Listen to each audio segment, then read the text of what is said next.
Bonjour, comme je vous ai dit, je vais venir vous parler des livres que mes voisins m'ont conseillé. Donc j'ai commencé par lire le premier bouquin qu'ils m'ont recommandé, c'était celui-ci, Jean-Christophe Ruffin de l'Académie française, Le Collier rouge, et j'ai marqué ce que j'ai pensé de ce bouquin. Je ne suis toujours pas attirée par Jean-Christophe Ruffin, mais si c'est un bon auteur, j'ai absolument rien contre, mais il y a quelque chose qui va pas pour moi, en tout cas, je n'arrive pas à m'y faire. Donc j'ai lu ce livre, j'ai marqué tout ce que je pense. Ici, Le Collier rouge. Donc le récit se déroule après la Première Guerre mondiale, en 1919. Les personnages principaux sont Mauriac, c'est un officier de guerre condamné, donc qui est en prison. Tout commence par là, il fait une chaleur insoutenable, c'est la prison, il y a le chien qui aboie sans arrêt. Et on a Lantier, donc c'est le juge qui va venir visiter Mauriac pour comprendre le pourquoi et comment, pourquoi il se retrouve là, pourquoi on l'a condamné, pourquoi le geste qu'il avait fait avait suscité cet emprisonnement, hein. On a également Guillaume, c'est le chien qui s'appelle Guillaume. Donc l'action se passe en été, pendant les fortes chaleurs, on entend les aboiements incessants du chien. Petit à petit, on va découvrir l'histoire. C'est moi qui avais écrit, hein, donc c'est pour ça que je vous lis, ça va plus vite comme ça, parce que si je blablate encore trop longtemps, on n'aura pas le temps de voir tous les bouquins, hein. Donc petit à petit, on va découvrir l'histoire de ce chien et de son maître, du hasard, puisque c'est le chien qu'il avait choisi. Le chien est tout cabossé parce qu'il avait été blessé pendant la guerre. Il avait plein de blessures sur le crâne, sur tout le corps, qui avait mal cicatrisé, donc il est tout cabossé suite à ces blessures mal soignées ou pas soignées du tout, cicatrisées tout le long de sa vie, toute seule. Le juge, donc qui est Lantier, va essayer de démêler cette histoire de condamnation et trouver la justice aux actes de Mauriac pendant la guerre. On va également connaître Valentine, la campagne de Mauriac, qui cache un petit peu leur relation. Les histoires vécues par le juge en feraient partie, puisque lui aussi il a ses histoires de pendant la guerre. On aura également le descriptif très précis du geôlier qui garde cette prison. C'est assez intéressant de lire ce descriptif parce que on voit tout de suite le personnage, mais vraiment on l'imagine, hein. On imagine tout de suite l'ambiance qui règne en prison, mais également aux alentours, hein. On comprendra un peu mieux cette relation entre Guillaume et Mauriac, donc relation humain-animal. Histoire assez sympathique et bien écrite. On y est plongé, mais sans bouleversement particulier, parce que j'en ai pas trouvé. Je trouve que c'est sûr que grâce à ces descriptions, à ces descriptifs qui sont assez parlants, qui sont assez intéressants, on plonge dans l'histoire, alors que moi, je n'aime pas les descriptifs, j'en sors des histoires, hein, en général, à cause de ces descriptifs. Là, honnêtement, on était bien plongé dedans, on imaginait bien la chose, on imaginait bien tout comment ça se passait. Honnêtement, je n'ai pas vraiment saisi l'histoire de cet emprisonnement, je n'ai pas vraiment compris qu'est-ce qui a pu faire ce chien pour que ce Mauriac soit emprisonné. Il y avait certes une histoire entre les deux camps des Bulgares et des Russes, je crois, où ils devaient faire un truc. Il s'est passé quelque chose qui ne devait pas se passer à cause du chien qui était sorti, qui avait commencé à aboyer, et donc il y a eu un bain de sang, d'après ce que j'ai compris. Mais j'ai bien saisi ce que je devais comprendre dans ce bouquin. Mais comme je vous dis, mes sentiments restent toujours perplexes avec cet auteur.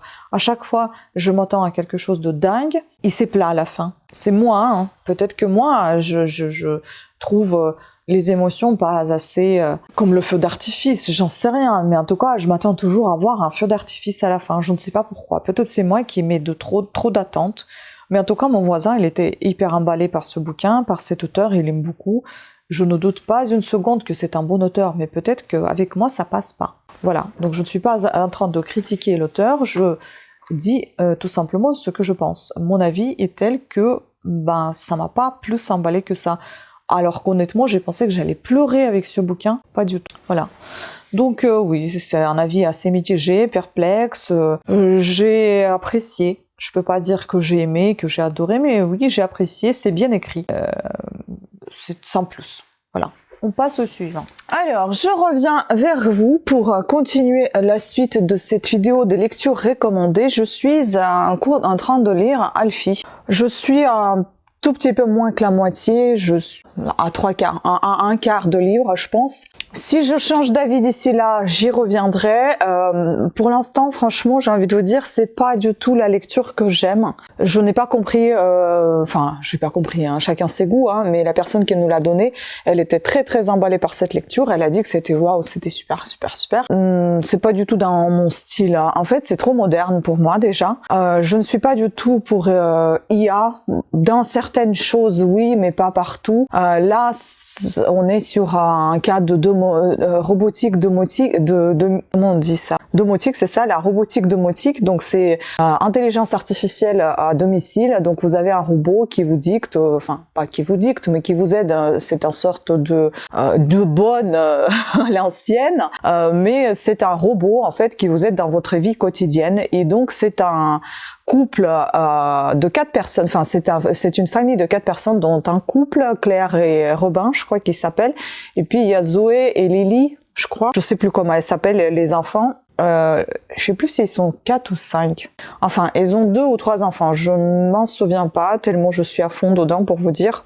On a, c'est sûr qu'on a une petite, on a une adolescente, et en fait ce robot il reprend les comportements de chacun, il reprend leurs émotions. Ils ont en fait engagé ce robot pour avoir une remise sur leur assurance maladie ou leur mutuelle ou leur assurance domicile, je ne sais plus. Enfin il y a un truc avec de l'assurance, ça leur permet d'avoir des réductions du fait d'avoir ce robot à domicile. Ce robot en fait comment ça se passe? Bah il scanne grosso modo votre humeur tous les jours. Il dit voilà, elle est à 33% mécontente dès qu'on lui parle de quelque chose, elle a les pupilles qui s'agrandissent, elle commence à rougir, donc il y a quelque chose qui la touche, ou bien elle est amoureuse de cette personne-là de qui on parle, etc. Enfin, il peut parler comme ça des adolescents, il peut détecter les rumeurs, les mensonges de chacun de ces personnes-là, il peut détecter leurs envies, c'est-à-dire il va en fait faire, pas vraiment détecter, mais en fait il va faire des analyses à chaque fois de ceux qu'ils aiment manger, de ceux qu'ils n'aiment pas,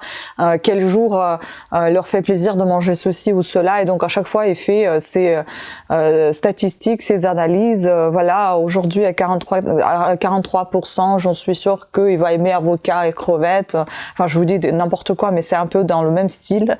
Il sert aussi à leur lire des mails qui par exemple, cette Claire, elle a la flemme de lire, elle lui demande, Alfie, lis-moi mes mails, etc. Et puis il lui dit que tout de suite, bon, tu supprimes, tu continues.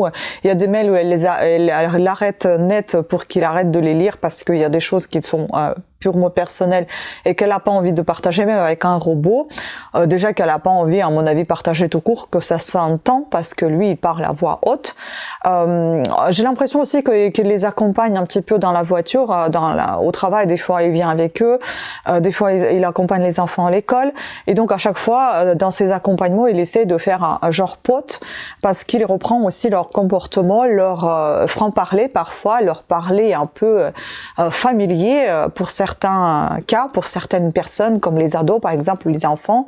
Par exemple, quand il est dans la voiture avec le mari, Robin, qui jure tout le temps quand il est au volant, comme tout le monde fait, hein, et il dit par exemple, est-ce que tu vas bouger ton gros cul, enfin bon, des choses comme ça, vous voyez, en voiture, alors que le robot il dit voilà, il a bougé de 3 cm, il peut pas avancer plus, vous voulez que je lui dise bouge ton cul, enfin des choses comme ça, vous voyez. Ça c'était assez marrant parce que quand tu écoutes ça, tu te dis non mais attends, tu me cherches pas des problèmes quand même, tu vas pas dire ça à la personne, puisqu'il y a des choses qui sont censées rester entre toi et la personne qui est avec toi, et t'as pas forcément envie de le dire à celui qui est en face. Comme par exemple moi, les commentaires, je peux commenter des vidéos à voix haute toute seule ou bien avec mon conjoint, mais je mettrai jamais un mauvais commentaire à une personne.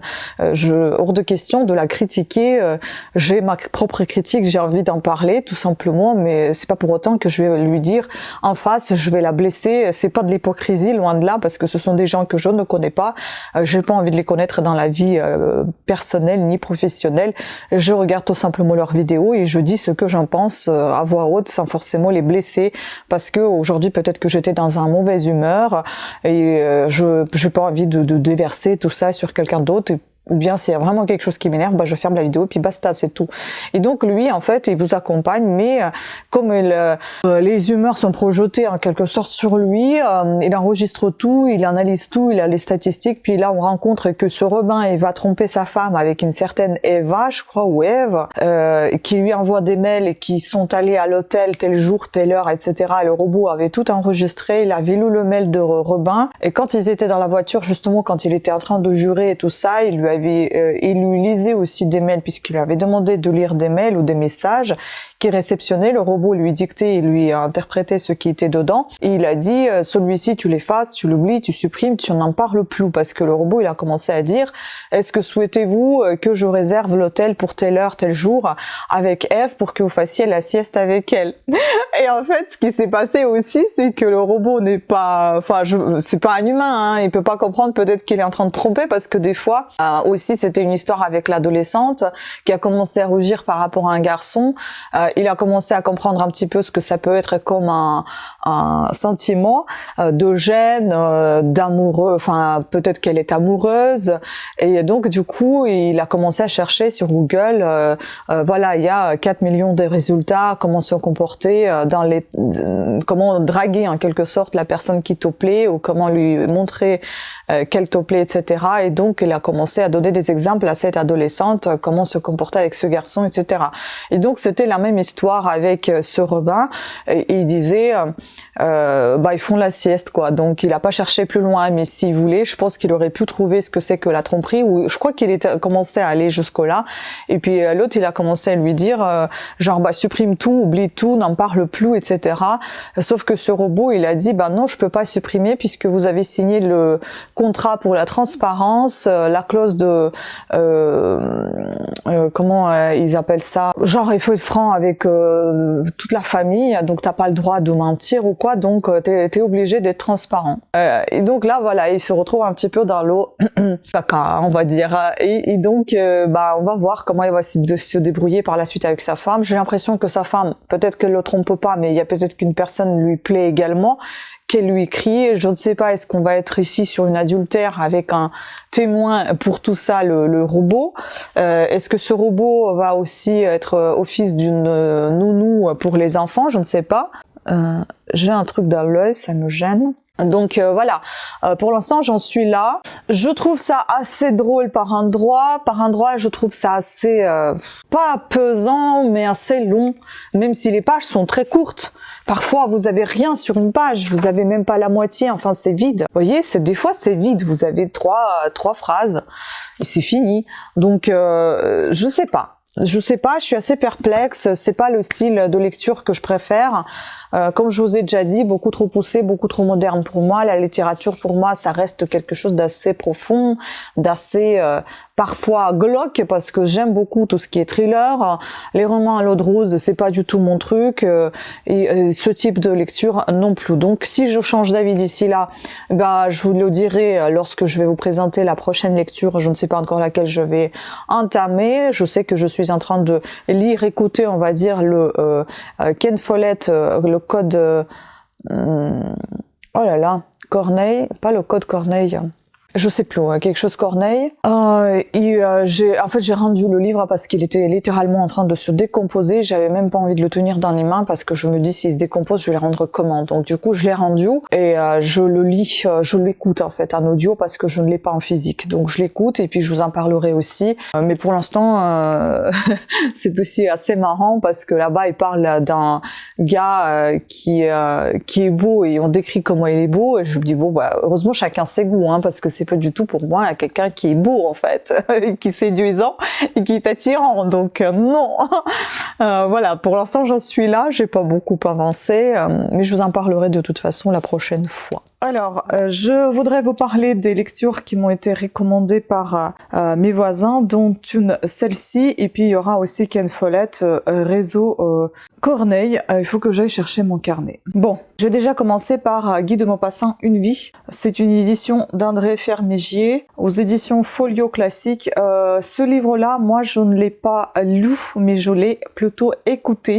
Tout simplement parce que je n'aime pas, comme je vous ai déjà dit, garder les choses qui ne m'appartiennent pas trop longtemps chez moi. Donc j'aimerais au plus vite rendre le livre, et donc c'est pour ça que je l'écoute. L'écoute dure à environ 7h30. Il me reste plus que 2 heures et je peux déjà vous dire que je suis fixée déjà sur cette lecture, et de toute façon j'ai peur de vous dévoiler à chaque fois la fin, donc je préfère ne pas toujours parler lorsque j'ai terminé la lecture. Étant très bavarde, j'ai vraiment peur de dévoiler ce qui va se passer. Donc je trouve que ça se déroule assez lentement, c'est assez descriptif comme façon de Guy de Maupassant, c'est assez plaisant à écouter parce que il décrit vraiment très très bien. Le lecteur, il est super agréable aussi.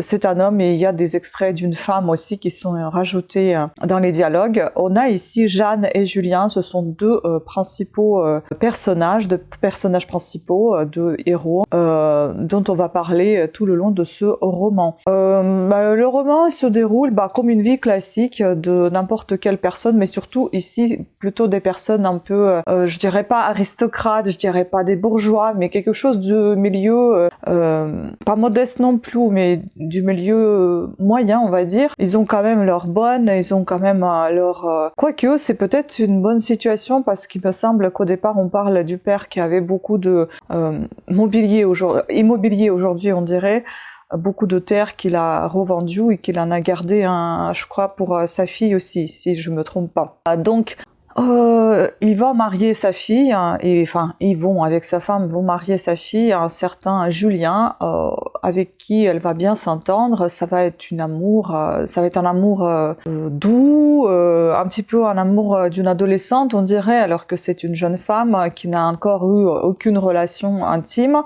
Donc je vous dis ça parce que ça se décrit dans le livre. Ils vivent leur amour tranquillement, ils font le voyage de noces en Corse, il me semble. Ça se passe bien, il est très doux avec elle, mais lorsqu'il s'agit justement de cet acte intime, il n'est pas aussi doux qu'elle l'espérait, et puis elle est assez, elle est très modeste à ce niveau-là, elle est très gênée par ce qui se passe. Lui, il a envie d'elle assez régulièrement. Elle, ça la gêne d'aller à l'hôtel, par exemple, en pleine journée pour assouvir ses désirs, on va dire. Et donc, ça la gêne un petit peu. Bon, après... on va dire qu'elle se décoince un peu, et puis ça fonctionne bien, leur relation. Il commence à la tutoyer alors qu'à l'époque on dit vous.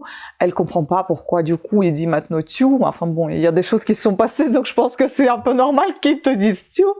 Mais enfin, elle étant une fille très haute société, on va dire, ça la gêne beaucoup. Donc elle est très douce, elle est très agréable quand elle parle, elle est très fille, on va dire, et lui, il est un petit peu Brutus, j'ai envie de vous dire. Même s'il le montre que dans les moments, justement, quand ils sont... les moments intimes, en fait. Ça, comme je vous ai déjà dit, ce sont des choses qui me... J'aime pas lire ça, en fait, ça me fait rien. J'ai à la limite envie de passer, mais enfin, quand c'est l'écoute, c'est un peu plus difficile. Tu sais pas à quel moment il faut s'arrêter, ou s'il faut pas rembobiner, c'est un peu chiant. Donc là, j'écoute un 1,2 parce qu'au bout d'un moment, j'en ai un peu marre. C'est long. À un moment donné, c'est un petit peu long, donc du coup, j'écoute un peu plus rapidement. Et en fait, dans ce livre, on va retrouver une vie, en fait. On va suivre leur vie, leurs relations, etc. Leurs relations couple, leurs relations familiales, leurs relations financières, puisqu'à un moment donné, il lui donne de l'argent, et puis après, il a plus d'argent pour leurs noces, et il lui reprend cet argent, et elle comprend pas, c'est un petit peu... elle comprend pas parce que lui, il lui a donné ses sous pour qu'elle puisse les dépenser ce qu'elle veut, et au final il les reprend. Elle ne comprend pas cette situation. Il va y en avoir pas mal de situations de cette sorte dont elle va pas en parler, elle va les taire, elle va, dans sa tête ça va mijoter, mais elle va jamais rien dévoiler. Elle va essayer de rester positive comme elle est toujours. Et puis à un moment donné, quand il revient chez eux, on a Rosalie, sa bonne, qui accouche, et elle comprend pas en fait ce qui se passe. Elle voit un bout de chair, comme c'est décrit, qui apparaît. Et là, elle appelle Julien, enfin son mari, qui viennent et tout ça. Donc il vient, il l'aide. Donc il se passe que Rosalie était enceinte, elle a accouché, et personne n'avait rien remarqué apparemment. Sachant que eux, leur relation intime, souvent ils dorment dans des chambres séparées. Et Julien, il est tout à fait compréhensif. Il y a rien qui se passe. Donc on va parler ici de l'adultère, de la tromperie, de la gêne que ça va porter et dans la famille et au sein de la société, puisqu'à l'époque c'était très très mal vu, un homme qui trompait une femme, même aujourd'hui c'est très mal vu, mais enfin c'est pas aussi mal vu comme ça l'était avant, il fallait cacher certaines choses, donc voilà, c'est assez difficile, ils vont cacher ça, et puis je vous dévoile, au final il se trouve que cette Rosalie est enceinte de Julien, donc c'est Julien qui trompe Jeanne. Et Jeanne, à un moment donné, quand elle apprend que Rosalie est enceinte de lui-même, qui essaie de l'aider et que cet enfant ne soit pas rejeté, comme Julien l'appelle, bâtard, on va pas garder une bonne qui a mis au monde un bâtard, on va s'en débarrasser, etc. Tandis qu'elle, elle dit moi je m'en fous, je vais élever cet enfant, on va lui trouver un mari, etc. Et à un moment donné, donc on découvre qu'elle était enceinte de ce Julien, puisqu'à un moment donné, quand ils couchaient séparément, Jeanne et Julien, quand ils dormaient séparément, Jeanne, elle avait très très froid, elle est partie voir Julien, et Julien, il avait bien chaud, il était avec Rosalie justement. Donc ça l'a tellement perturbée qu'elle a failli se mettre fin à ses jours. Elle avait ensuite des séquelles assez graves, puisqu'elle avait un trou de mémoire à un moment donné, elle était soignée, etc. Et à ce moment-là, elle apprend qu'elle est enceinte également de Julien. Donc là, il va y avoir pas mal de petites choses qui vont se passer, qu'elle va remarquer, qu'il va appeler le curé parce qu'on va pas lui croire que c'est vrai, puisqu'on va penser qu'elle a toujours cette fièvre et que ça va toujours pas, mais devant le curé, Rosalie va avouer que c'est bel et bien vrai. On va chercher le mari donc pour Rosalie et on va avoir beaucoup de gaffes de la part de Julien. Voilà l'histoire. Écoutez, je ne suis pas très emballée, après c'est très très bien lu. Les histoires d'accouchement, ça me gonfle, surtout comment ça s'est décrit, c'est tellement dégoûtant et ça donne absolument aucune envie d'avoir des enfants. Franchement, déjà, je vous avoue, j'ai vu un accouchement quand j'avais 12 ans et c'était des images vraies à la télé. Je crois que ça m'a dégoûtée pour toute la vie. Voilà. Ce que j'ai aimé, il y avait une petite phrase qui était lâchée dans ce livre, c'était si on pense qu'on n'en donne pas assez, c'est qu'on en donne de trop. Donc ça c'est plutôt pas mal à retenir parce que moi je pense souvent que je ne montre pas assez mes émotions, que je ne donne pas assez et finalement peut-être que je suis un peu un surplus. Donc je vais aller chercher mon carnet que j'ai oublié bien évidemment en bas, c'est très pratique. Donc je vais me débrancher de mes micros, je vais chercher le carnet et je vais vous parler de Réseau Corneille puisque je me suis tout noté dans ce carnet Réseau Corneille. Je vous mets ici l'image, j'ai aussi écouté un audiolivre puisque les livre il était fortement endommagé et j'ai pas voulu l'endommager plus en le tenant et j'avais peur de perdre les feuilles. Donc du coup, comme je n'avais pas de livre papier à ma possession, j'ai fait une écoute audio sur Audible. Donc je vais vous en parler tout de suite. J'arrive. Le voilà de retour. Enfin, je vous ai dit carnet, mais c'est un classeur qu'on avait trouvé aux encombrants, Harry Potter. Il doit tout défoncer, donc du coup je range dedans mes feuilles aussi, on en a un paquet. Et donc je note dedans. Donc j'ai tout noté concernant le Réseau Corneille. Donc je vais vous lire ce que j'ai noté, ça ira beaucoup plus vite parce que sinon les vidéos vont être beaucoup trop longues encore une nouvelle fois. Alors, Ken Follett, Réseau Corneille. Donc ici nous sommes pendant la Seconde Guerre mondiale, faut le savoir. Nous suivons en général 2 couples, sinon il y a beaucoup de personnages. C'était assez difficile de rester dans ce livre parce que il y avait énormément de personnages qu'on essayait de comprendre, de découvrir chacun d'entre eux. Donc, mais surtout on va concentrer notre attention sur 2 couples, Betty et Michel et Dieter et Stéphanie, Frank, Dieter et Stéphanie. On va commencer par Betty et Michel. donc Betty, bah, Elisabeth. Donc Betty apprend que Michel, je vais directement dans le bain, hein, je plonge dedans directement. Donc Betty apprend que Michel la trompe, et donc leur couple bascule pendant ces temps de guerre. C'est assez difficile, je pense, de rester fidèle pour certains. Donc néanmoins, ils continuent de travailler ensemble et constituer le réseau qu'ils appelleront Corneille, un rapport avec les oiseaux, je sais plus, il y avait une histoire. Et donc, ce réseau sera constitué uniquement des femmes, dont un gay, donc un homme déguisé en femme, enfin déguisé, je sais pas comment on dit, mais travesti en femme. Donc, on va assister à la création de ce réseau avec beaucoup de descriptions de chacun de ces personnages. Et ils ont donc pour but de saboter un réseau téléphonique dans un château, ou également, je crois qu'il y avait le réseau ferroviaire, je sais plus. Je me suis mêlé un petit peu les pinceaux, je vous avoue, c'était pas tout à fait facile. Surtout au début, il fallait déjà que je m'habitue à la lecture de la voix. Déjà, il y en avait plusieurs voix. Il fallait que je m'habitue à l'écriture de Ken Follett. J'en ai jamais lu de ma vie. Donc voilà. Et puis, je vous raconte la suite, et puis on va parler globalement de ce que j'ai pensé. Et donc, deuxième couple, c'est Dieter et Stéphanie.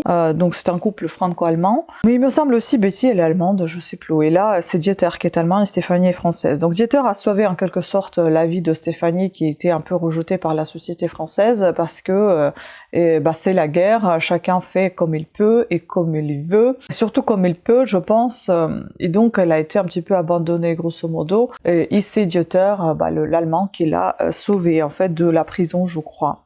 Donc Stéphanie, néanmoins, elle ne tue. Donc Stéphanie, malgré qu'elle soit, on va dire, traître vis-à-vis la France, elle ne tue personne, elle ne torture personne, mais malgré tout, elle fait quand même les pièges, et par ces pièges, elle aide Dieter justement de capturer les gens et de les torturer finalement. Voilà, donc Dieter piège certains Français, il cherche des espions et des saboteurs.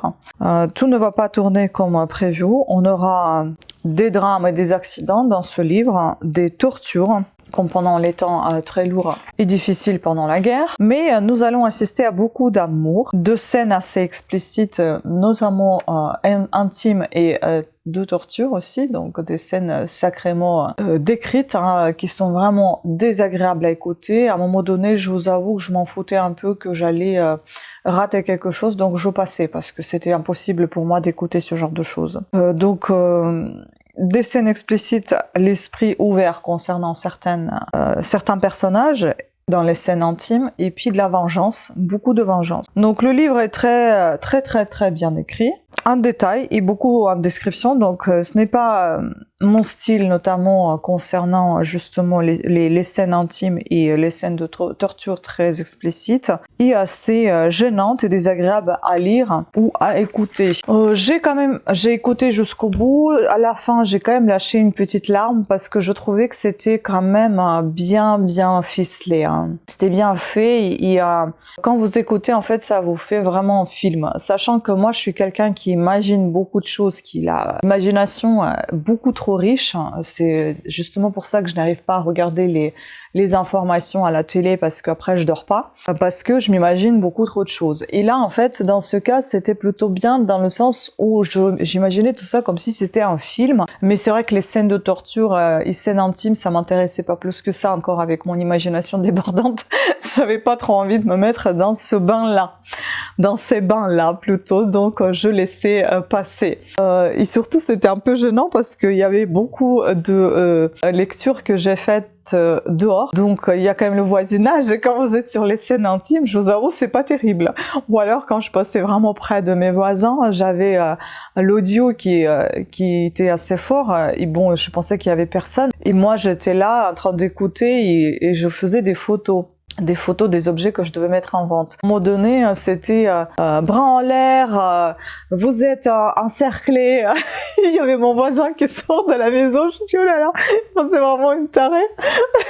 Donc du coup, c'était assez des fois marrant ou gênant par moment. Mais voilà, le livre est terminé, le livre il était plutôt pas mal. Après, il faut aimer, j'ai toujours pensé que Ken Follett il était américain, mais au final non, c'est en anglais. Je ne sais pas si je vais avoir beaucoup de courage de lire la trilogie que j'ai chez moi. Je je sais plus si c'est les piliers de la terre ou c'est autre chose, parce que s'il y a autant de descriptions comme fait Guy de Maupassant, encore ça passe, mais Ken Follett, je sais pas, ça a été en fait lui, avec Guy de Maupassant, autant les descriptions d'accord, c'est plutôt des descriptions de lieux ou de scènes, pas vraiment de personnages, il n'y a pas énormément de descriptions de personnages, donc on s'arrête assez rapidement au niveau description. Tandis que Ken Follett, ce n'est pas seulement des endroits, des scènes, mais c'est également énormément les personnages, leurs humeurs, leurs caractères, leur physique, et ça en fait beaucoup trop pour moi. Donc comme j'en ai déjà parlé plusieurs fois, et ceux qui m'écoutent depuis longtemps, ils regardent ma chaîne, ils savent, vous savez que moi les scènes, tout ce qui est trop description, ça me sort littéralement de ma lecture et donc du coup je ne suis plus ce que je suis en train de lire. Et ça c'est très navrant parce que la lecture elle peut être bien fort sympathique, mais étant donné ce concours de circonstances, ça me déplaît. Voilà, donc du coup, voilà mes lectures pour le moment. Il me reste encore pas mal de lectures de Jean-Christophe Ruffin. J'en ai deux, pas mal, oui. J'en ai deux et j'en ai encore Olivier Norek, bon, pour cette vidéo, et j'en ai encore deux de Gilles Le Gardinier, complètement cramé, je crois, et un autre, je sais plus quoi, mais c'est pas du tout la même série de bouquins. Donc il me reste encore, grosso modo, 4-5 livres. Donc j'espère que cette vidéo ne va pas durer 2 heures, hein, mais sachez qu'elle va être très très longue, parce que voilà. Et je vais arrêter de papoter. Donc je vous laisse avec la suite de cette vidéo qui sera bien évidemment filmée un autre jour, donc ne soyez pas étonnés à chaque fois que je me change, que je suis différente dans chacune de ces séquences, c'est tout à fait normal. Bon, je reviens vers vous pour vous parler de ce livre-là que je pense que je vais abandonner. Franchement, il me saoule. Il me plaît pas du tout. Le livre de Gilles Le Gardinier, Pour un instant d'éternité. Je suis en train de l'écouter. J'aime beaucoup ce qu'il écrit en tant qu'écrivain, avec humour en fait. Quand il s'embarque dans des histoires trop longues et trop complexes, c'est pas que c'est mal écrit, mais c'est que je n'aime pas du tout en fait. Je suis vite perdue. Pour moi, la référence Gilles Le Gardinier, c'est plus complètement cramé, des choses comme ça, vous voyez. C'est plus cette saga-là, assez marrante, ludique, drôle. Enfin bon, ça j'aime pas du tout. Donc je pense que je vais abandonner. J'ai même pas envie de continuer ce pavé. Ça me rappelle beaucoup L'Exil des hommes où nous étions les anges, que j'ai absolument pas aimé, que j'ai pas voulu continuer. Je vais vous dire. Le résumé de ce livre, on est très vite perdu, enfin moi je suis très vite perdue. On parle ici des deux ou trois frères, j'ai même pas compris, il y a une femme avec eux aussi. On parle des secrets, des édifices, de l'histoire de l'exposition universelle. Je suis littéralement perdue. Donc sur Babelio, on a un résumé de ce bouquin. Donc le personnage principal, Vincent, c'est mieux que personne ce qu'un secret. Spécialiste des passages dérobés, c'est à lui que les riches et les puissants font discrètement appel pour dissimuler leurs trésors ou s'aménager des issues indétectables. C'est intéressant comme sujet. Alors que Paris célèbre l'exposition universelle et sa phénoménale Tour Eiffel, Vincent et son équipe deviennent soudain la cible de tentatives d'assassinat. La mort rôde désormais autour d'eux. Un de leurs clients cherche-t-il à effacer à ceux qui savent de lui? Sont-ils traqués par des pouvoirs occultes? Quelle est cette ombre qui peut les frapper n'importe où ou n'importe quand?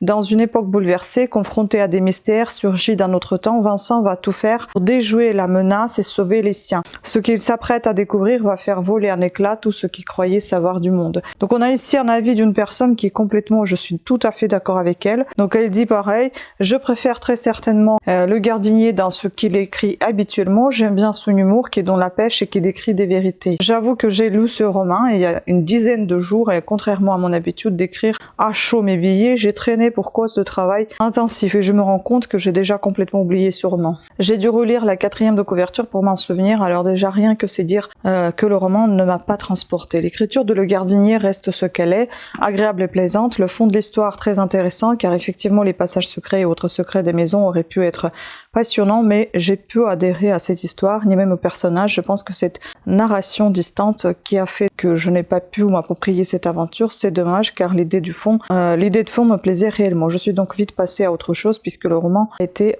sûrement été vite oublié. C'est ce qui va se passer pour moi. Je n'aime pas, mais je n'aime pas du tout quoi. Enfin donc voilà, je vais pas me forcer à lire, à écouter même en audio parce que c'est impossible. J'abandonne, je laisse tomber. C'est ce que d'ailleurs j'ai fait, je crois, avec l'exil des anges et Nous étions des hommes, j'ai écouté L'Exil des anges en audio, ça a été plus ou moins, j'ai un peu plus compris de ce que j'ai lu à l'écoute, mais alors là, perdu. Donc non, je n'aime pas. On verra si je vais aimer Ruffin, parce que ça aussi, franchement, c'est pas mon truc. Il me reste encore Le Gardinier, je crois, complètement cramé. Et puis Olivier Norek, que je n'ai jamais encore lu, on verra. J'espère apprécier au moins ces romans, parce que je commence à capter un petit peu les avis, enfin les idées des gens qui m'ont recommandé ces bouquins. Je pense qu'on n'est pas tout à fait au même niveau d'appréciation, en fait. Je n'aime pas trop quand tout est décrit dans le détail, niveau guerre, niveau histoire. J'aime bien survoler tout ça, rentrer peut-être dans les détails, mais de côté apprentissage, mais pas d'un côté de roman, aller trop profondément dans des choses comme ça me fatigue vite, ça me perd vite. Je ne suis pas du tout, je n'adhère pas à ce genre de choses, donc voilà, fiasco. Et voilà, on se retrouve de nouveau. Aujourd'hui, je vais vous parler du livre que j'ai écouté plutôt que j'ai lu. C'est le livre de Valérie Perrin, Changer l'eau des fleurs. C'est dur. Il est pas facile, hein, du tout. Donc, j'ai tout annoté encore dans mon calepin. Je vais vous dire ce que j'ai mis. En fait, c'est un livre qui est composé des drames. Il y a des drames, il y a des destins difficiles. On parle de cimetière, on parle de perte d'enfants. Donc, c'est quelque chose de très, très compliqué à lire. Heureusement que je l'ai écouté rapidement, parce que je pourrais pas lire ce genre de choses. Je dis pas que c'est mauvais, c'est très bien écrit. Honnêtement, c'est super bien écrit. Ça tape sur les sentiments, honnêtement. Mais c'est pas mon type de lecture encore. C'est pas du tout mon type de lecture. Je n'aime pas des choses trop dramatiques. J'aime bien passer un petit peu au-dessus. Je sais pas, peut-être que je suis dans un monde un peu compliqué actuellement et que je n'aime pas lire ça, mais comme j'ai envie de rendre les livres, donc je les lis assez rapidement, ou je les écoute pour les rendre et pour ne pas les garder. Donc je vais vous dire ce que j'ai noté. J'ai noté pas mal de choses là sur une page et demie. Donc on va parler ici d'une personnage plutôt. C'est une héroïne qui s'appelle Violette, qui est née Susix, ou si j'ai bien compris, qui est mort-née. En fait, elle était née, mais on savait pas si elle était vivante. Donc elle était toute violette, et donc du coup, elle a été appelée Violette. Et le nom qu'on lui a donné, c'est la sage-femme Traînée. Donc c'est une fille qui n'a pas été, qui a été rejetée par sa mère. Donc du coup, c'est une orpheline. Voilà, c'est une orpheline, et toute sa vie va être composée de drames. Ça va être très difficile. Malgré qu'on lit au départ, tout est joyeux, tout est chouette, on a l'impression que ça va être avec un humour, et il y a un peu de poésie, même beaucoup de poésie, j'ai envie de vous dire, beaucoup de phrases assez poétiques, beaucoup de rimes. Mais en fait, c'est pas aussi gai que ça, c'est assez dramatique qu'on vit, donc du coup, on se rend compte juste après quelques premiers chapitres, on comprend que non, ça va pas être gai, quoi. Donc voilà, ça va être quelque chose d'assez difficile. Donc on va parler essentiellement de sa vie, et puis il y aura beaucoup de personnages qui vont surgir au fil de l'eau. Au fur et à mesure, vous allez faire connaissance avec beaucoup de personnages. Il y en a qui sont un peu moins importants que d'autres, mais ils y sont quand même. Donc voilà. Violette nous parle de tous les destins perdus enterrée, puisqu'elle va être gardienne de cimetière. Je vais vite, je vais pas m'attarder sur certains épisodes, sinon ça va être détaillé, et c'est pas le but. Donc elle parle beaucoup des destins perdus enterrés, car elle fait connaissance, ou juste par observation, elle connaît les gens qui viennent rendre visite à ses défunts, donc elle connaît à peu près leur destinée. Donc j'ai marqué Violette, orpheline, mort-née, mais rescapée, donc abandonnée par sa mère à sa naissance. Son nom et prénom Violette Traînée lui ont été donnés par la sage-femme. Elle était née toute violette comme moi. Elle épouse un certain Philippe Toussaint, et donc elle devient Violette Toussaint, gardienne de cimetière. À la base, elle était gardienne des voies ferrées, je crois, de barrières, vous savez.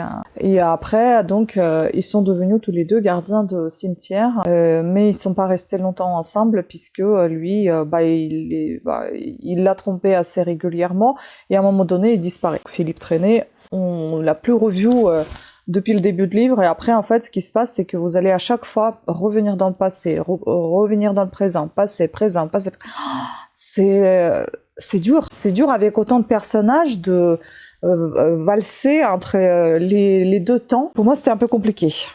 Donc, ce mari disparaît après leurs quelques années de vie commune et après qu'ils ont eu un enfant qu'ils ont appelé Léonie et qu'ils ont perdu. Donc, je crois que c'est après ça qu'il est disparu et qu'il pouvait plus la regarder parce qu'en fait, il était même peiné plus par le fait de la voir aussi mal que de la perte de l'enfant. C'est assez bouleversant déjà par le sujet et puis après, vers la fin, mon Dieu, quand on découvre des choses qui se passent, c'est hallucinant. C'est hallucinant, j'ai pas envie de vous le dire, c'est vraiment quelque chose qui se dévoile au fur et à mesure. C'est un page turner, ça va très très vite, hein, les chapitres sont courts, c'est très dense, c'est très intense, c'est très rythmé, très dynamique et très triste. Voilà. Donc elle reste seule à gérer ce cimetière avec ses 3 collègues. On va décrire aussi les collègues avec leurs surnoms qui sont assez marrants. Puis Violette, c'est un personnage très intéressant, doux, qui vit dans son monde en fait, malgré qu'elle soit dans le cimetière, elle vit au cimetière en fait, elle a quand même une vie assez intérieurement assez douce dans le sens elle aime beaucoup les couleurs pastel, sa chambre est décorée dans des couleurs pastel, vert amande, rose poudré, enfin des choses comme ça, tout est doux, même l'autrice elle est la lectrice elle est très très douce, sa voix elle est très très douce, très agréable.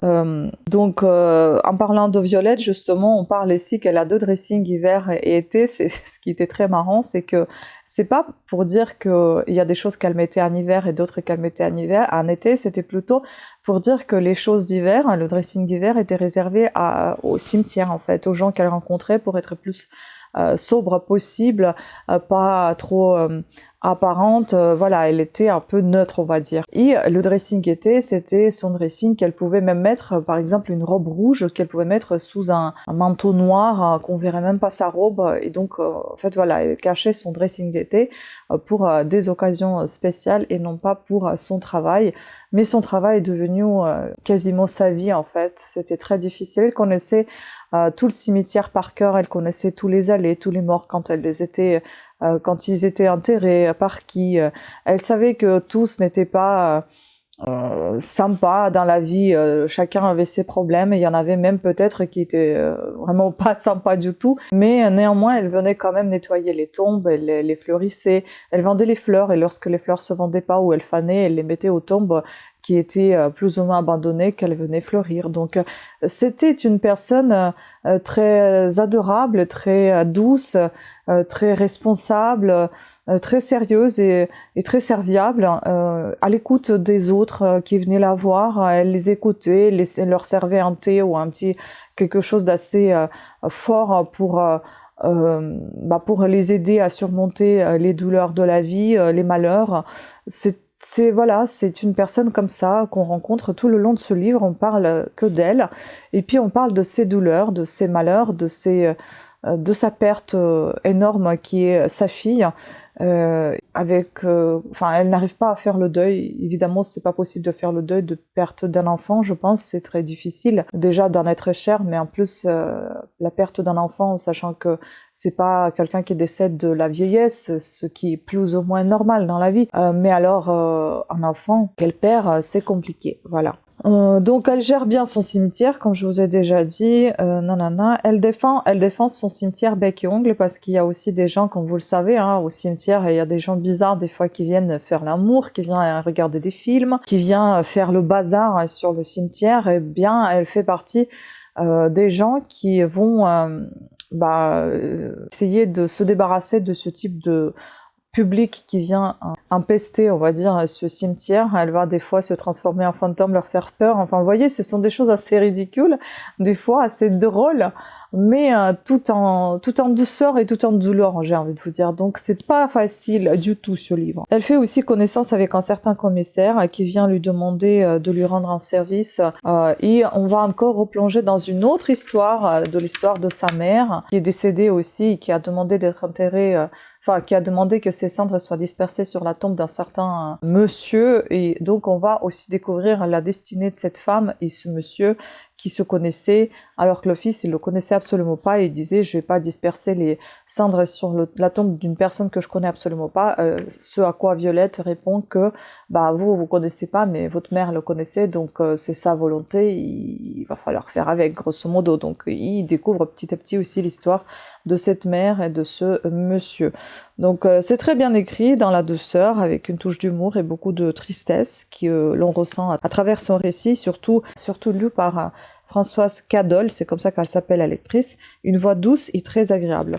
C'est un très beau livre qui restera, je pense, dans la mémoire de certaines personnes qui l'ont lu. Mais si on n'a pas trop envie de s'attarder sur sur cette douleur que dégage ce livre, on va peut-être pas forcément retenir. Moi, j'ai tendance à me protéger, j'ai tendance à oublier ce genre de choses, même si au départ, après la lecture et pendant la lecture et après la lecture, je reste assez perturbée. Ça me gâche un peu l'humeur parce que le mood il devient très mou en fait, très mou, très on a beaucoup de réflexions dans la tête, on pense à ce que la vie elle peut être injuste des fois et très courte, et en fait ce sont des histoires qui peuvent être tout à fait vraies, et c'est ça je pense qui me perturbe beaucoup. Voilà. Je suis désolée pour mon état, je pense que je suis très fatiguée, j'ai même du mal à ouvrir les yeux là. Voilà, donc c'était tout concernant ce livre. Donc je pense que je vais le revendre, je vais pas le garder. J'aime pas garder ce genre de livre. J'ai vécu quand même une bonne expérience de l'avoir lu, écouté, mais voilà, je m'en sais pas. Maintenant, je suis en train d'écouter Territoire de Olivier Norek, et puis du coup je suis partie sur un autre livre de Valérie Perrin, parce que j'en ai encore deux. 3 d'elle, Dimanche de fiançailles, je crois que ça s'appelle, 3 et Tata. Donc là, je suis en train d'écouter Tata, c'est aussi assez perturbant, mais c'est lu par une autre lectrice. Et Tata, je vous en parlerai dans une autre vidéo, pas dans celle-ci. Voilà, donc je vous laisse avec la suite de cette vidéo. Alors, je reviens vers vous à nouveau, c'est aujourd'hui même, parce que j'ai quasiment fini d'écouter Olivier Norek, Territoire. Je ne sais pas, soit je suis fatiguée, soit c'est parce que quand on me recommande, en fait, je préfère choisir moi-même. J'aime pas trop les recommandations, en fait. Et du coup, je me sens un peu obligée de lire ce qu'on m'a recommandé, je sais pas. Soit c'est les deux, soit je sais pas, en tout cas, pas emballée du tout. En fait, c'est une histoire de drogue, de nourrice, de flics, de quartier chaud. Voilà. Tout ce que j'aime pas. J'aime pas tout ça. Histoire de drogue et d'alcool, ça m'intéresse pas dans les livres. Ici, on va beaucoup parler des drogues, de ces clans qui se forment au sein des quartiers assez sensibles. Ici, on va parler donc des quartiers de département 93, Île-de-France. On va parler de Paris, on va parler des flics. Les flics, il y en a qui en consomment aussi. Des histoires assez... tout va commencer, il me semble, par un corps retrouvé dans une voiture. Je crois que c'était ça, non? Je me rappelle même pas, en fait, je retiens tellement pas. Ça commence par ça, il me semble, avec un médecin légiste qui essaie de déterminer les causes de décès de cette personne, et puis il y a tout un détail, tout est décrit en détail, enfin bon, c'est un peu, voilà, j'aime pas trop lire ça. C'est en fait le sujet, mais je n'aime pas. Après, je trouve que c'est très très bien écrit, c'est très dynamique, les personnages sont bien travaillés, sans forcément rentrer dans les détails, dans la description de ces personnages. En revanche, on entre dans les détails de description des lieux et des descriptions des sujets. Exemple de ce corps retrouvé, et donc il y a toute la description de tout ça, et c'est pas très agréable. Mais en revanche, on est épargné par descriptif des personnages, ce qui est pas mal aussi, parce que c'est pas ma cam non plus. Donc voilà, c'est bien au cas de le dire, c'est pas ma cam. Et donc voilà, on va parler ici de ces gens qui consomment, qui en vendent, et d'autres qui gardent cette drogue chez eux pour pouvoir faire durer le business des autres là, et ceux qui le gardent, je crois que ça s'appelle les nourrices. En fait, c'est vu et revu, je l'ai vu à la télé plein de fois, des reportages comme ça. C'est pas palpitant, mais bon, malheureusement, c'est de la vraie vie. On le voit un peu, on voit plus ça à la télé, alors qu'il y en a d'autres qui sont plus confrontés à ce genre de choses dans la vie réelle, et c'est vraiment dangereux, grave, ce qui se passe, c'est désagréable. On voit qu'est-ce qu'ils subissent ces gens-là. Il y a des meurtres, enfin voilà, ils essaient de coincer les dealers, et puis en même temps on suit les vies privées de certains de ces... Voilà, j'ai rien à dire en fait, parce que j'ai absolument pas accroché, j'aime pas. Donc je vais voir, j'ai encore un livre d'Olivier Norek, je vais voir si c'est à peu près les mêmes sujets, ça va pas le faire. Je vais regarder ce que j'ai pour savoir si ça va me plaire, si ça va me plaire. Le style, j'aime bien son style d'écriture, il est très prenant, mais alors le sujet, Enfin, c'est pas mon sujet, hein. C'est peut-être un sujet intéressant pour quelqu'un d'autre, hein, mais c'est pas mon sujet. Ah bah j'ai pas de ces livres. Ah bah écoute, ah non, si j'ai ces livres, il me semble. Un truc entre quelque chose, je crois. C'est pas Entre deux mondes, un truc comme ça? Ah si, Entre deux mondes. Ça peut être quelque chose qui ressemble à ça. Je ne sais pas. Je me demande s'il n'a pas un passé de flic, lui. Qui est-ce qu'il est, lui Alors, Olivier Norek. Écrivain et scénariste français, ancien capitaine de police judiciaire en Seine-Saint-Denis. Ça se sent, en fait. Ça se sent grave. C'est pour ça, je pense que c'est bien écrit. Mais il faut aimer ces sujets. Moi, j'aime pas. Mais c'est vrai que c'est super bien écrit parce que on sent ce mouvement. On sent ce mouvement, cette bougeotte, cette sensation dangereuse, à la fois et attirante pour les policiers, parce que c'est ce qui les attire, d'arrêter les voyous, et en même temps ils se mettent en danger, mais je pense que c'est une partie d'eux qui les appelle vers ce danger pour l'adrénaline, pour la justice, voilà. Donc pas fan de cette lecture, hein. Pas de son écriture ni pas de lui-même, hein, parce que moi je trouve qu'il écrit super bien. Je vais essayer les Entre deux mondes, est-ce que je vais apprécier ou pas? Tout va dépendre encore une nouvelle fois du sujet qu'il va y avoir. On peut regarder qu'est-ce qu'il y a comme sujet parce que j'ai pas le livre sous les yeux. Ah, voilà, livre Entre deux mondes, qu'est-ce que c'est? Fuyant un régime sanguinaire et un pays en guerre, Adam a envoyé sa femme Nora, sa fille Maya à 6 km de là, dans un endroit où elle devait l'attendre en sécurité. Il les rejoindra bientôt, ils organiseront leur avenir, mais arrivé là-bas, il ne les trouve pas. Ce qu'il découvre en revanche, c'est un monde entre deux mondes pour donner de la terre entre deux vies. Dans cet univers sans loi, aucune police n'ose mettre les pieds. L'assassin va profiter de cette situation. Dès le premier crime, Adam décide d'intervenir. Pourquoi? Tout simplement parce qu'il est flic et que face à l'espoir qui s'amenuise de revoir un jour Nora et Maya, cette enquête est le seul moyen pour lui de ne pas devenir fou. Bastien est un policier français, il connaît cette zone d'un non-droit et les terreurs qu'elle engendre, mais lorsqu'Adam, ce flic étranger, lui demande son aide, le temps est venu pour lui ouvrir les yeux sur la réalité de faire un choix, de se mettre en danger. Mais où là-bas? Où est-ce qu'il fuit? Donc on sait pas. Ok, je suppose qu'il a eu un prix Ligue de l'Imaginaire en 2018. Un pays imaginaire, on verra bien. Voilà. Et puis il me reste encore 3 livres, hein, parce que je savais même plus pourquoi j'ai pris la caméra, pour vous dire qu'il me reste encore Jean-Christophe Ruffin. Ah oui, je retarde cette lecture. Il me reste le tour du monde du roi Zibelline, et puis Le Grand Cœur. Les deux sont en audio. J'ai l'audio. Il me reste Gilles Le Gardinier, ça peut pas rater. Ça, je pense que je vais prendre un vrai plaisir à lire parce que c'est ce type de lecture que j'aime de Gilles Le Gardinier. Voilà, donc je pense que je vais garder le meilleur pour la fin, juste après Jean-Christophe. Je vous tiens au courant. Bon, après, vous savez, avec les imbéciles qui changent pas d'avis, il se trouve que peut-être dans ces 2 livres-là de Jean-Christophe Ruffin, je vais apprécier. Je ne sais pas. En tout cas, je vous ferai peut-être, si j'y pense, à la fin de cette longue vidéo, la conclusion de ce que j'ai préféré de tout, parmi tout ce que j'ai lu. C'est pas trop, en fait. Il faut que je réfléchisse. Ou bien vous feriez votre propre conclusion de ce que j'ai aimé, ou pas. Ou est-ce que j'ai vraiment aimé quelque chose? Je sais pas, on verra plus tard. Bon, alors, je suis en train d'écouter celui-ci. Celui-ci, il est assez marrant, comme toujours, hein, Gilles Le Gardinier. Dans ce style, c'est un peu déchaîné. La Marie gentille, comme il dit ici, elle est morte, elle va devenir méchante et il va se venger de tous les mecs qu'elle rencontre. Ici, on assiste au tout début, elle marche tout le long d'un canal où elle est vraiment perturbée parce que son mec encore l'a trompée et elle est toute dépressive, etc. Et puis, ça va se rebondir au fur et à mesure. Ça va devenir assez marrant, donc ça, j'aime bien. En revanche, ces 2-là, j'abandonne. Je vais même pas les lire. Celui-ci, j'ai même pas commencé. Celui-ci, j'ai commencé, j'abandonne. Absolument pas mon style d'écriture. J'aime pas. J'aime pas du tout Jean-Christophe Ruffin. J'en ai encore quelques de ses livres. Je ne sais pas si je vais les lire aussi, ou je vais les donner à mon voisin parce que lui, il adore cet écrivain. Aucun problème avec cet écrivain. Il écrit bien, mais j'aime pas. J'aime pas ce qu'il écrit. Là, on est complètement à l'époque de Charles VI, je crois.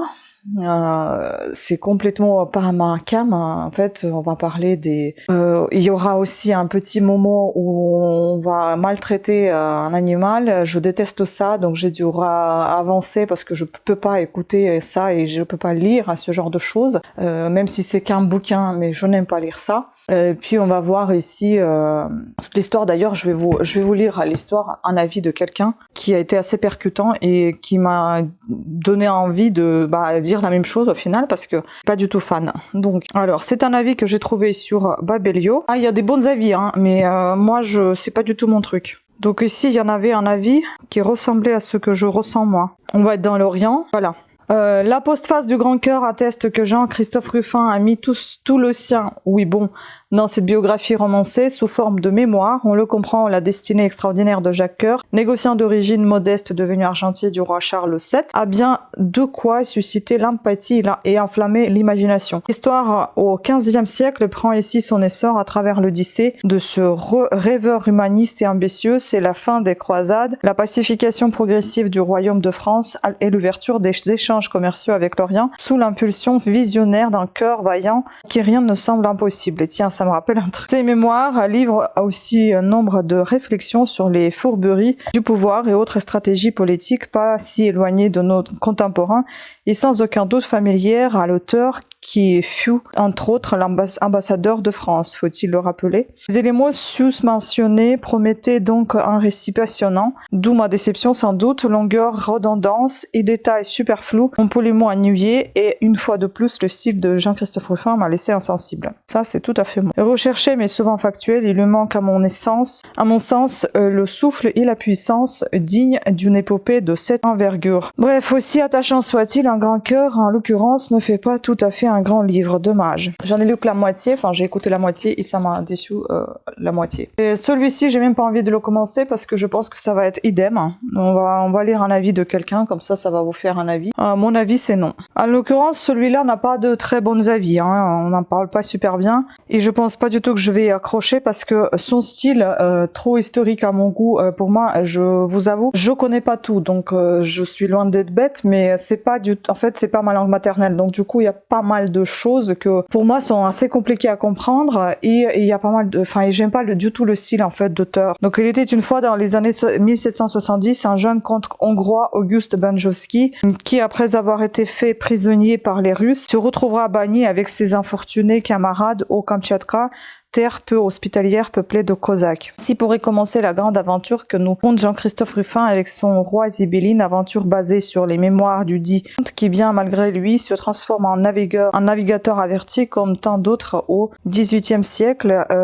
tels La Pérouse, Bougainville, Kerguelen et autres, James Cook. En tout cas, bien avant eux, dans le Pacifique Nord. Instruit par un précepteur français, fervent adepte de Rousseau et de Diderot, Benjowski baigne autant dans les idéaux des philosophes que dans le métier des armes. Lorsqu'il est déporté en Sibérie, il enseigne le français et l'allemand aux enfants du gouverneur, chasse les bêtes à fourrure, commerce avec les marchands, s'informe auprès des marins et prend un maximum 2 points de repère. Après bien de complots, des trahisons et même l'assassinat du gouverneur Nilov, Benjowski parvient à prendre à le large avec quelques exilés et beaucoup de complicité extérieure. Il amène avec lui Aphanassie, fille de son geôlier, tombée en amour de cet homme singulier, en voyant défiler l'interminable étendue de landes désertes et de steppes arides qui nous avaient emprisonnés et nous n'avions plus aucun doute sur la nécessité de fuir un tel destin.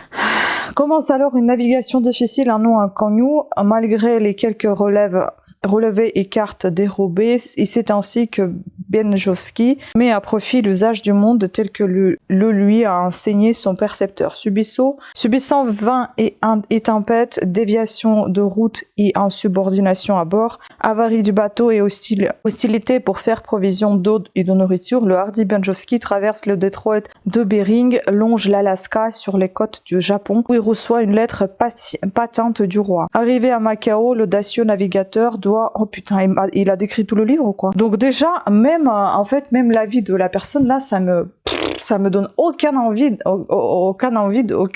de lire ça. J'ai pas envie. La personne qui m'avait recommandé ça, il navigue en fait. Il aime beaucoup le bateau, il aime beaucoup tout ce qui est mer, etc. C'est pas du tout mon kiff. Donc c'est non. Je suis désolée, mais je vais pas lire ces 2 livres là.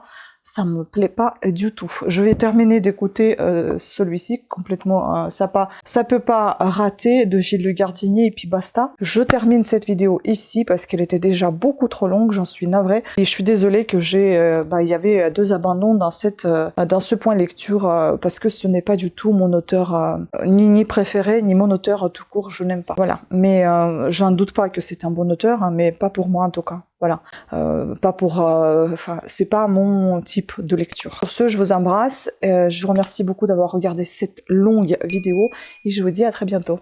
Ciao.